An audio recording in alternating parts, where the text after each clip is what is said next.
In today's vlog, I will be sharing my experience with hearing loss. I will tell you what happened, kind of the experience I went through, and then I will also share where I'm at now. It all began back in the end of 2021, December. I started to notice that I had like this whooshing sound in my ear.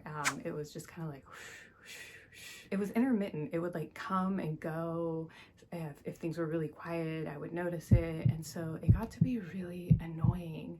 And I went to the doctor. I thought maybe it was my sinuses. I have allergies. They decided to give me some medication, and they also put me on steroids just in case there was inflammation.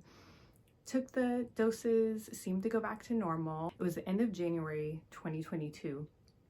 It kind of started to come back. As the days went on, I think it was a period of like 3 days, it kind of started to have like high-pitched ringing, and then it started to feel like my ears were kind of closing or muffled.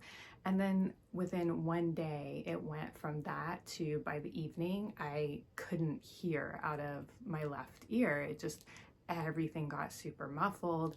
And I knew something was wrong, but I didn't think it was too serious. I figured, oh, they'll just give me more medication. So I waited until the morning. Don't do that. I should have gone back as soon as the symptoms returned. But I went to sleep and I woke up to like this high-pitched ringing, which from what I've read from other people seems to be kind of common. And I get in the car and I start driving and I'm like, OMG. The road noise felt like it was inside my head.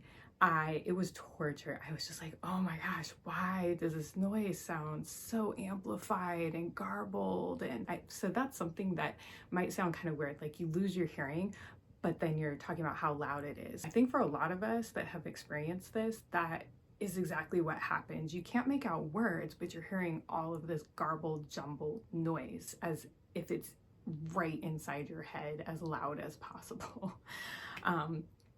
So I make it to the doctor and they're like, you have sudden hearing loss. And I'm thinking, okay, what does that mean, right? They told me that I was going to have to go back on the steroids, pretty high doses, and stay on them for a while in order to have the best chance of getting my hearing to return, and that there was really nothing else you could do. They can try to reverse some of the damage, but if the steroids don't work, there's very little else that they could do for me. So I went home, crossing my fingers.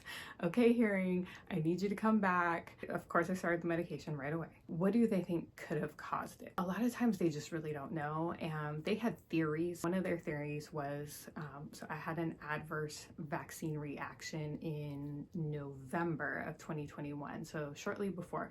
And when I say adverse reaction, it means like immediately following the vaccine, I started to have tingling in my feet, and it started to go up the left side of my body, and the ear that I ended up having the sudden hearing loss in was in my left ear.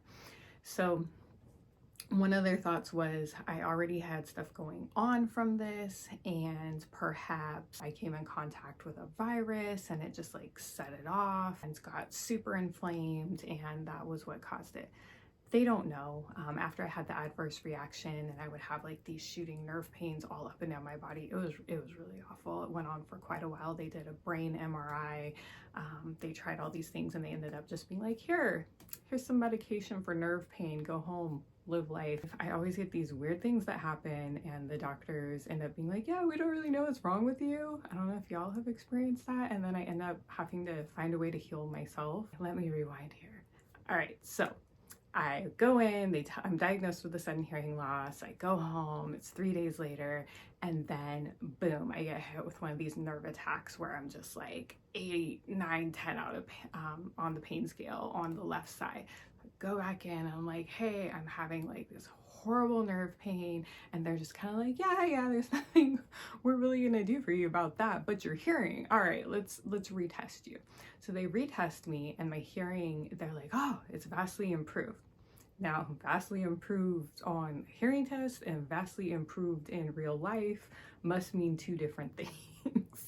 Because yes, I was starting to get more ability to make out sounds in the left ear, But I don't know if vastly improved includes hearing the emergency broadcasting system in your ear, hearing like a refrigerator running, pebble brook stream water noise, high piercing sound, like a really bad orchestra. It was bad. They're like, okay, keep taking the medication. It can take up to a year to have like full recovery or healing. This is a good sign that you're responding. You know, you caught it early. We think that it's gonna continue to get better. Eventually, like this nerve attack thing goes away. I start to get my hearing little by little. What happened for me was I started to get the high tones back first, but the low tones, they were muffled, they were garbled, I couldn't make them out very much. And so it's really hard to explain. You're hearing all of this sounds at different frequencies. And what happens is it makes it very confusing for you. So your brain can't quite figure out like which direction noise is coming from. If I were to hear a siren, I didn't really know where it was coming from. My dogs, they have a potty bell. So I could be hearing the bell and think like, oh, okay, is that them? Is it something outside? Is it something on TV? That was really kind of frustrating, frightening. That year was just also really weird. Like I was ending a really long-term 15-year relationship. I, was going through this hearing loss. Then my eldest dog gets diagnosed with cancer. So I was spending a lot of time caring for him and getting him through surgery. And I think in some ways those things kind of served as a distraction. My mom was really encouraging and positive. She's like, no, it's gonna get better. It's gonna get better.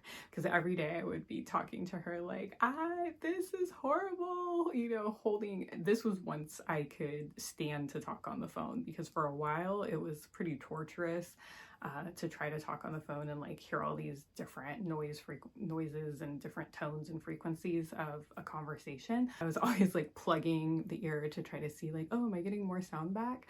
I think almost all of us have experienced tinnitus, which is the ringing in your ears. It is not fun at all. What will happen, they call it transference. It'll go into the unaffected ear, and so that will even happen to me now, and I'll kind of like do that in my good ear, like trying to send it back into the other side. So the transference could be really annoying. So I'm going through this year, my dog, my relationship, all these things. And I just kind of threw myself into my art, and that really helped me to get through just creating and again, having something else to focus on. I ended up getting all these artist features. I think I had like 2 or 3 artist features that year at conferences and with different organizations. So that was really exciting. And my friends were, trying to come and get me out once I was able to tolerate being around more noise. I think staying positive is definitely something that helped. I started trying to eat like an anti-inflammatory diet that I found online. I will share that with you, put in the description box. So I was doing that. I started trying to do light exercise with my dogs. I had three dogs at the time, and going on walks with them and just doing things that didn't bother me. And trying to get sleep is probably the biggest one, but also the hardest one, because you can imagine if you have this really loud ringing, how do you get good sleep? One of the things that worked for me was having a fan noise in the background. I've always slept with a white noise machine, but I had to have constant noise running in the background in order to try to get any sort of sleep. And then I also was taking supplements. A few different supplements like vitamins, probiotics. I will also share those. Of course, you need to consult with a doctor. These were things that I was doing under doctor's care that seemed to be helping me. So I'm working on all of those things. I'm staying positive, and slowly but surely I'm getting little bits of improvement. I went back for my retesting for my hearing, and they're like, okay, you're pretty much back to normal. I do have permanent damage. Sometimes people think that if you're one of the lucky ones that gets most of your hearing back, that you kind of go back to normal, but no, I still have hearing damage. And what that is like for me is basically I have constant ringing. The ringing never really goes away. It just kind of, your brain learns to tune it out a bit. Right now, while I'm talking to you all, I'm hearing like a very loud buzzing, ringing in both my ears, because it's transferring over since it's very quiet in my house right now. Everybody's gone to bed. I always keep background noise on, a fan, white noise, a television, music. Those are all things that help me to not just hear this constant ringing. My beauty light just died. So you're getting a whole different version here because I don't have time to charge it up and I don't want to reshoot the video. I'm a professor, so when I'm teaching in the classroom, sometimes I do have to ask students to speak up, particularly more quiet voices. My boyfriend has a softer tone voice. I often have to ask him to repeat things, but I can hear small sounds. So for example, the other day I was in the basement and I heard my dog like whining or scratching on the door upstairs. I still have a fear that it will happen again. It's not like an everyday fear. I would say in the beginning, like every day you're thinking, oh my gosh, am I gonna lose my hearing again? What's gonna happen? Anytime I get like a funny feeling now, I get a little worried. So by funny feeling, I mean, for me, both of my ears would get fullness. Both of them would kind of do this weird crackling thing. Trying to think what else. Sometimes both of them would get the high pitch ringing. I've gone in a few times and had my hearing rechecked. It stayed stable so far, but there's always that little bit of fear. When we decided to have our son, that was one of my fears was, okay, pregnancy weakens the immune system. Am I gonna come in contact with another virus and lose my hearing? And then, you know, I won't be able to hear our son. And that did not happen. I had other problems, but I will save that for another vlog. Those health problems were probably more scary than my hearing loss, but made it through. I'm here. I can go to music concerts. I went to one when I was pregnant, actually. We went and saw Key Sweat, New Edition, Guy. The only downside is once I'm around really loud noises, if I go out to an event, if I go out to a concert, which I don't do regularly, I think that was the only concert I've been to because I still want to preserve my hearing, then I will have increased ringing in the days following. So our smoke detector went off one day and I'm like, oh my gosh, because my ears bothered me for a few days after that. My son, when he likes to discover his voice, he's 11 months old and he's into seeing how loud he can be and how high his scream can go, and literally takes out my hearing for a second. There's certain sounds, okay, that still bother me. Clanging of silverware is physically painful. When I took my son to his music class, if some of the kids would take the toys and just like bang them really hard, yeah, no, I couldn't tolerate that. In the day-to-day, I don't think about it a lot, except for recently because I wanted to make this vlog for you. Now I'm hyper conscious of it, but in general, it's not on my mind all the time. What I would say to you is anytime that you feel like something's off with your ear, I would encourage you to go as soon as possible and to really make sure that they take it seriously, because that time you can't get it back and they want you in there within like 24 to 48 hours ideally in order to have the best chance of getting your hearing back. That doesn't guarantee that you will get it back, but it gives you the best possible chance. I'm happy to answer questions in the comments. I know that this can be really scary, and that's why I made this video, because I wanted to give some hope that there is life with and after hearing loss, no matter the outcome.